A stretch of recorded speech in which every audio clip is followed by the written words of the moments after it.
আসসালামু আলাইকুম। আবৃত্তি করছি কবি চৌধুরী গোলাপ মাওলার কাঙ্ক্ষিত চরণের জন্য কবিতাটি। এই ওরা আমাকে তোমার নামে কবিতা লিখতে বলে, কবি সংখ্যা আর স্বর্ণাভ কাব্যের ভিড়ে এক অতি অক্ষিত কবি আমি। তোমাকে নিয়ে কি বা লিখতে পারি, তেমন উপমা শক্তি, প্রাগতিক উৎপ্রেক্ষা, অলঙ্কার কিছুই তো নেই আয়ত্তে আমার। তুমি জগতের সেরা ফুল, সেরা সুরভি উপচে পড়ে তোমাহতি।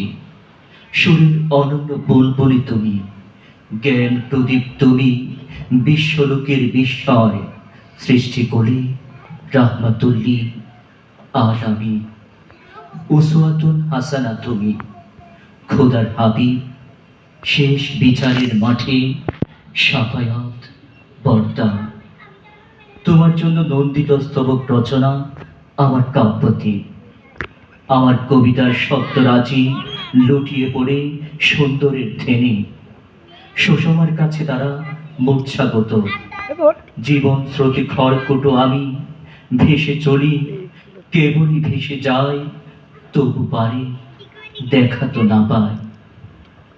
আজ আমার অক্ষমতায় হোক কবিতা, হে রাসূল, হে বন্ধু, তুমি তো অক্ষমী, অযাচিত জনী, পরমাত্মীয়।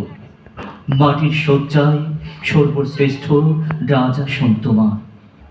ওগো মানবতার শ্রেষ্ঠ প্রেমিক, তোমাকে ঘিরে যত কবিতায় লিখি যেন অপূর্ণাঙ্গ অমোঘ ব্যর্থতা।